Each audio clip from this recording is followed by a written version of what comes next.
Hey guys, so I have another special little interview with another one of my friends, but this time it's a little bit of a different angle. So, my one friend that I have interviewed is in a relationship already. So, she kind of goes over some things about being in a relationship. So, I hope you guys like it. Please comment, let me know what you think. Can't wait to see your responses. All right, so this is my friend Keandra. Everybody, I'm Keandra. Keisha wanted me to answer a few questions for you guys. So let's get started. Let's see what the first question is. I'm excited. When you started dating, were you looking for an equal? Who? Yeah.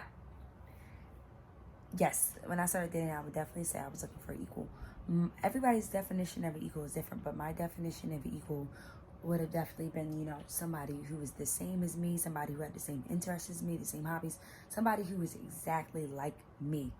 I would consider equal, but once you sit down and think about it, an equal is not somebody who's just like you. It's just somebody who is the yin to your yang, or somebody who knows, what to do when you're upset. It's somebody who just knows you. So an equal, yes, I was definitely looking for equal. Do I feel like I found my equal? Maybe.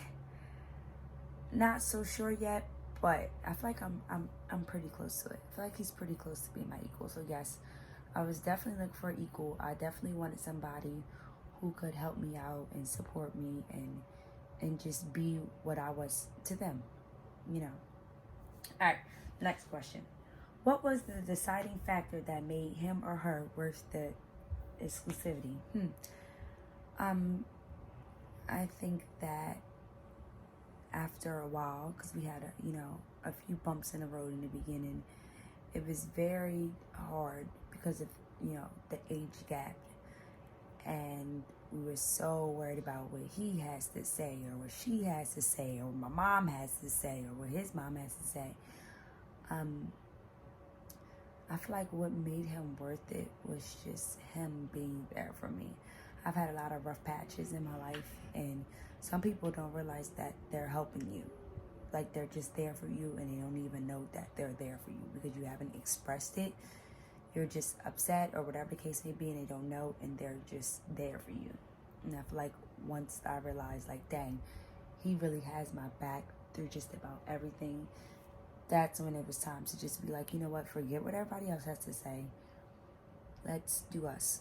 Let's make this official, exclusive, and continue on with our life. Because at the end of the day, nobody else can tell you how you feel, and nobody else can tell me how I feel.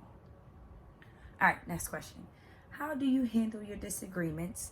And do you communicate in that moment, or do you need time to yourself and then regroup to communicate?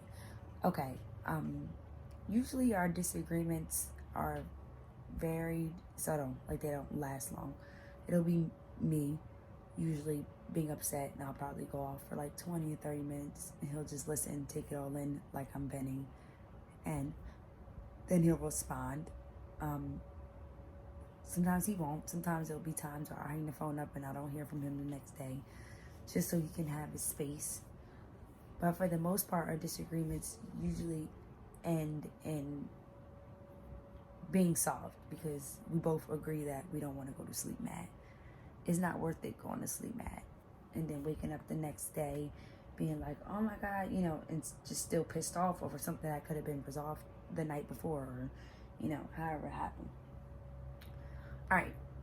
Do you think there is a point where love alone is not enough? Yes, I do think there's a point where love alone is not enough. We all have an ex or, somebody we dealt with that we still love. But you're probably not with them because of whatever reason, but that does not mean you don't love them. Being in a relationship doesn't just come with love. You have to be able to communicate. You have to be able to trust. You have to be able to be open-minded. There's a lot of different things that come with a relationship.